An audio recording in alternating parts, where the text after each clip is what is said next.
Hi guys, welcome to my channel. For those of you that are new here, welcome. If you're new here, my name is Favor. It's a lovely time we're about to have. This is my very first sit down video. I'm sitting down facing the camera and giving this talk or discussion.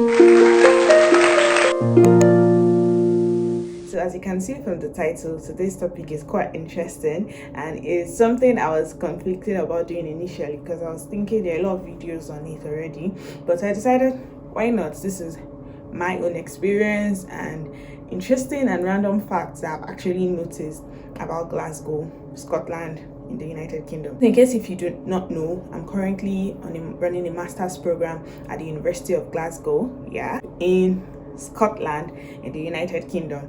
And since I moved in here from Nigeria. Nigeria is a country in sub-Saharan Africa, West Africa precisely, and the culture is a little bit different. Not just a little bit, the culture is really or significantly different from what we have here. So I've listed out 10 items, 10 different things that I have noticed. They are random, they are interesting, and they are the facts that I've noticed about the people of Scotland in the United Kingdom. So if you'd like to know more, definitely keep watching. The first one, which is very, very, very, very obvious, is something that everybody says, but you never really get to experience it until you're actually here. And the first thing I'm going to say that is interesting or is so random is the weather. The weather is so unique in Glasgow here. And I know the example I'm going to give is going to sound like it's normal, but it's not exactly normal because it could literally be sunny and then it's going to rain, and then it gets sunny again, and then it starts to rain, and then it gets sunny again. And then we are approaching the winter season, and they say sometimes in the winter season you could still have snowing as well. So you could have rain, sun, snow all in one day, and it's just interesting. And I know back home in Nigeria we usually have days like that when it rains and then the sun comes out again and then it rains again, but I don't think we've ever had like consecutively like sun rain like up to 6 times in the same day. It gets really cold and sometimes the sun is shining but you can't feel the heat. But it's just really cool. And so the cold is something that I would say is the first thing for me. It was random. It's something everybody says, but it's something I still thought to mention. I would say is the self-checkout. So number 2, self-checkouts in grocery stores and some supermarkets and some clothing stores as well, but majorly grocery stores. So they have like this self-checkout system where instead of meeting up with a cashier on your way out after purchasing some goods, all you just have to do is check out of the store by yourself. And I feel for me it shows a lot of trust. We come from a place where you need to see what the person is taking out of your store. Not even just taking out of your store. In some stores in Nigeria, you need to even see what the person is bringing into your store. But here in Scotland, you can check out for yourself in a store. I think I have a video of it. I'm going to put stop here. So all you just have to do is like place the items in front of the self-checking out device, and you scan out the devices, make payments yourself. Sometimes you could make card payments, you could make cash payments, and then it's just going to dispense your change for you like an ATM. However, so you don't think that they are not completely ignorant of the potential capacities of human beings to try to defraud the system. So they actually do have CCTV and they have staff monitoring the self-checkout places. So if you also need assistance or you do not know how to operate it, there's someone who is there readily available to actually give you the assistance you need. Another thing I also say that is linked to the self-checkout is the fact that they are very big on recycling. So because they are really big on recycling, they do not encourage a lot of, sorry, it's my device that is here. That's what I'm looking at, where I listed out. So because they are very big on recycling, they do not encourage using of plastic bags, that's nylon. So what they do is, each time you want a new plastic bag, especially for stores like Tesco, even Poundland and Lidl, and for most of those stores, they do not give plastic bags. So if you want a plastic bag that's a nylon, you would actually have to purchase it. So you could purchase it, say £1.50 or £2, depending on the size of the store. So because of that, most times people are forced to bring in a plastic bag that they have previously purchased, or they just have like trolleys, grocery bags. Sometimes people even use their boxes, traveling bags or traveling boxes, to actually purchase these goods. So third thing now I'll say is, I think I've lost track of the numbers, but the next thing I'll say is mind your business attitude. Mind your business in the sense that everybody's minding their business. And I'm going to give you a context. The context is this. So I stay on the 5th floor in my building, and most times I'm in the elevator. And so when I first came, I was always very happy. So when I see somebody coming into the elevator with me, I'm like, hello. But then I always get like a mind your business kind of attitude. And then sometimes I even try to greet the bus driver. It's not racism, but it's just an attitude of, if I'm going on my own, you're going on your own. We don't really have any business with each other unless we are forced to interact. So as much as it's like a mind your business attitude, they're also really kind. So if you do have a question, or if you're lost, or if you need help or any form of assistance, they're actually always readily available to help you and to give you the assistance that you need. So I don't know how to actually strike a balance between that. So it's like the average person here is minding their business, but if you do need assistance, they are kind enough to offer you the assistance that you need. I don't know if that makes sense, but yeah, that's the attitude.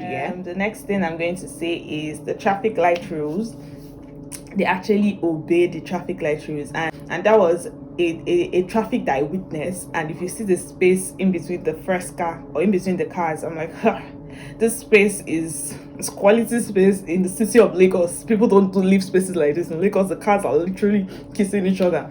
And so, because you can't just cross the road at any part of the road, you have to cross at the zebra crossing, and then there's a pedestrian light as well, so you have to wait until the light is green before you can cross the road. So they actually do obey the traffic lights and the traffic rules. Next point I'm going to say is they have some strange rules.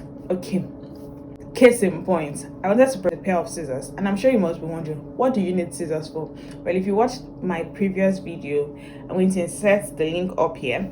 My previous video on things I brought with me from Nigeria, I noted that I had purchased a knife, and the knife was not a regular kind of knife, so there was only a limit to the things I could do with the knife. So I decided to let me add a pair of scissors for other instances, maybe when I need to cut off a label, when I need to cut certain other things that the knife cannot easily do.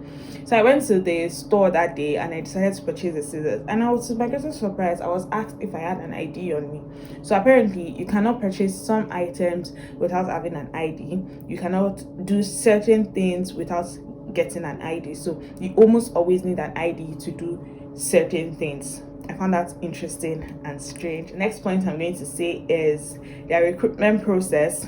I went for a law fair, and at the law fair we were told what we need to make our relevant application for the traineeship contract or vacation scheme, as the case may be.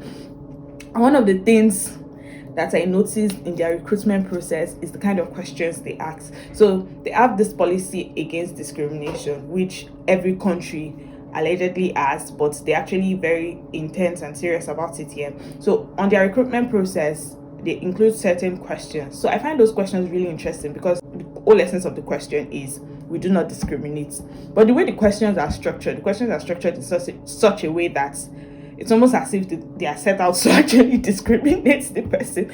I don't know if that makes sense. So the start of the question will say something like, because we do not discriminate and it's not against our discrimination policy, so you have to answer the following questions. So the questions will be like, what is your gender? Is it the same gender you were born with? What is your religion? What is your race? Is it race now, or where you're from? And they ask questions like, about your background as well, your economic background. When you were 16, were you paying your school fees yourself? Are you the first person in your generation to go to school? And they ask a lot of all those personal questions. To be fair, one of the options in the question is prefer not to say, but I personally feel like it defeats the whole point of trying to not be discriminatory when you actually have those questions in hand. That's my own personal take, but it's not my business. It's not really UK government's business, but that is something I also found really interesting. And all of their recruitment processes, every single recruitment process has these questions in the application. So you always, once you finish filling out all the stats from your CV, where you schooled, all those your educational qualification, you get to the discriminatory part, and the discriminatory part has all sorts of questions, and the questions are always similar. Do you have a disability? I found that quite interesting as well. So I don't know if that makes sense. You could let me know in the comment section. Do you think these questions, are they defeating the purpose? Let me know in the comment section. Another thing I'll say is on data privacy. This thing sounds strange because I'm a lawyer. So that was why it was easy for me to notice some of them. So in case if you can't relate and you're wondering why are the points looking so serious like this, it's because I'm a lawyer. Sorry. So data privacy, they are very keen on their data privacy here. If you ever attend an event and you want to make a recording, you need to ask permission from people that are there, from the organizers. So that's why some of my vlogs, I can't just make vlogs randomly. There's even one of my vlogs I made for one volunteering event. I couldn't just make videos randomly. So they are very keen on their data privacy, even down to their job applications as well. Even when they ask the job application, they are after in it's so funny because as you are the one seeking a job, and so they are literally going to ask you in the form that you should grant them permission to use your data to process your job. So it's ridiculous to me, because in Nigeria, if you're looking for a job, you're looking for a job, but yeah, they are still going to ask for your permission. Okay, grant us the permission to actually use your data, or to grant your data to this recruitment company to actually help you process the application. So I found that quite interesting. Next point is food is relatively cheap. Context: if you are converting the money from pounds to naira, it won't make sense. So because initially when I came out to do 8,000 naira to enter bus, all those things, it didn't make sense to me. But if you're earning in pounds here and you're spending in pounds, food is relatively cheap here. So you could get the spaghetti I bought was like 20 pence. And 20 pence is like the smallest of their money.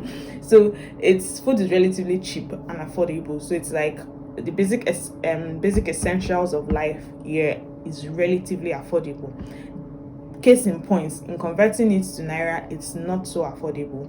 But in spending, if you're earning it in their foreign currency here, and you're spending in their currency here, it's definitely affordable. Next point I'm going to say, which is the last point, is language. Their language, that is my final point.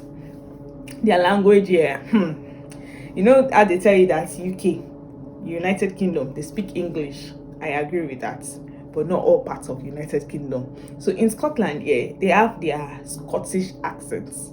So if you ever meet, like if you do ever meet someone who is from England and Wales, they're the ones that have that accent, decent accent.